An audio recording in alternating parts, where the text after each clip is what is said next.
Assalamualaikum warahmatullahi wabarakatuh. Oke, untuk sahabat petani, kembali lagi bersama The Bonggol. Oke, di video kali ini kita akan membagikan tips bagaimana caranya agar sawit yang kita tanam ini aman dari hama ataupun terhindar dari hama babi, kera, dan juga tikus ya teman. Nah, bibit yang kita tanam ini berusia 6 bulan ya teman. Dan juga jenis yang kita tanam ini adalah varietas Damimas ya teman-teman. Oke, untuk teman-teman simak terus video ini. Oke ya, untuk teman-teman, bahan yang kita gunakan adalah yang pertama, kita menggunakan minyak gemuk ya teman. Ya mungkin teman-teman boleh merek apapun, intinya cari yang murah aja ya teman. Nah, kalau ini satu kalengnya ini di harga 35.000 ya teman. Dan juga kapur barus ya teman. Nah, untuk kapur barus ini cukup 3 butir ataupun 2 butir ya teman-teman. Dan juga kuas, dan juga racun tikus ya teman-teman, racun tikus. Dan yang terakhir rambut ya teman-teman. Ya mungkin kalau rambut ini bisa kita minta sama pangkas rambut ya teman-teman. Nah, cara aplikasikannya yang pertama adalah kita oleskan ya teman minyak gemuk ini ke pokok kelapa sawit. Nah, fungsinya apa?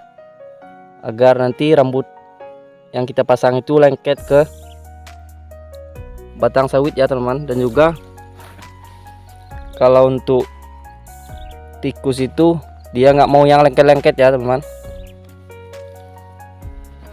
karena ya mungkin di usia segini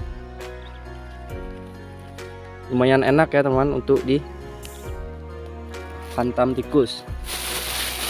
Nah, ini juga rambutnya ini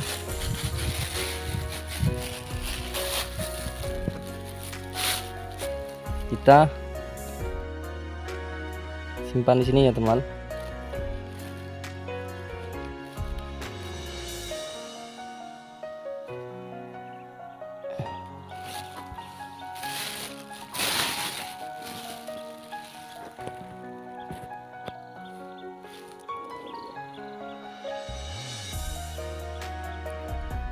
Cukup kita seperti ini ya teman-teman, kurang lebih keliling ya teman-teman, kita pasang rambutnya.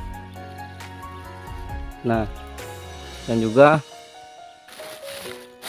untuk racun tikusnya cukup 3 butir ataupun 4 boleh juga ya teman-teman. Untuk racun tikus ini selalu kita kontrol ya teman-teman, 1 minggu sekali ataupun 2 minggu sekali. Kalau udah habis kita kasih lagi ya teman-teman. Nah, yang terakhir kapur barus ya teman. Nah, kapur barusnya ini kenapa kita ikat? Karena lebih awet ya teman-teman. Kalau kita taburkan di bawah ini ya mungkin dihantam hujan sama panas, dia akan cepat habis ya teman-teman.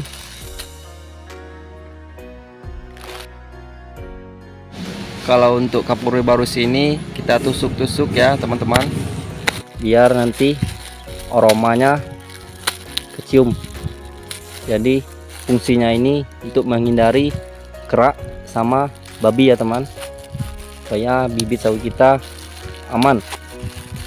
Karena inilah pengalaman saya teman-teman, semenjak saya nanam nggak ada satupun bibit yang saya ganti ya teman, ataupun dirusak sama hama-hama yang lain.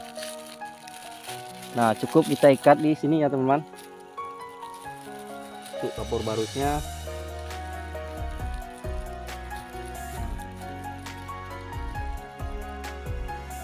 cukup seperti ini aja.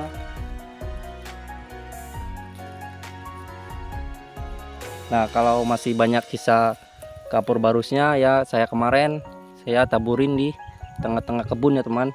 Apalagi di samping sawit kita itu ada hutan besar. Nah, itu kita taburkan, kita hamburkan aja kalau masih banyak sisanya. Nah teman-teman, inilah penampakannya, cukup mudah, dan juga inilah pengalaman pribadi saya agar bibit yang kita tanam aman sampai besar ya teman.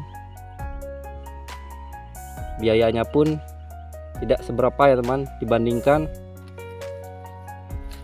bibit sawit kita nanti dibantai tikus ataupun apa rusak, kita ganti lagi, itu lebih besar biayanya teman-teman dibandingkan yang kita gunakan ini.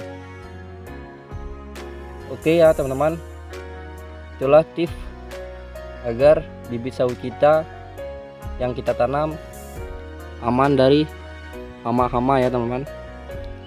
Oke ya teman-teman, sudah selesai aplikasikannya. Nanti kita akan lihat perkembangannya 1 bulan ke depan ya teman-teman. Ataupun bagaimana hasilnya saya akan perlihatkan. Oke, terima kasih. Semoga video ini bermanfaat untuk petani sawit ya teman-teman. Terima kasih. Salam The Bonggol.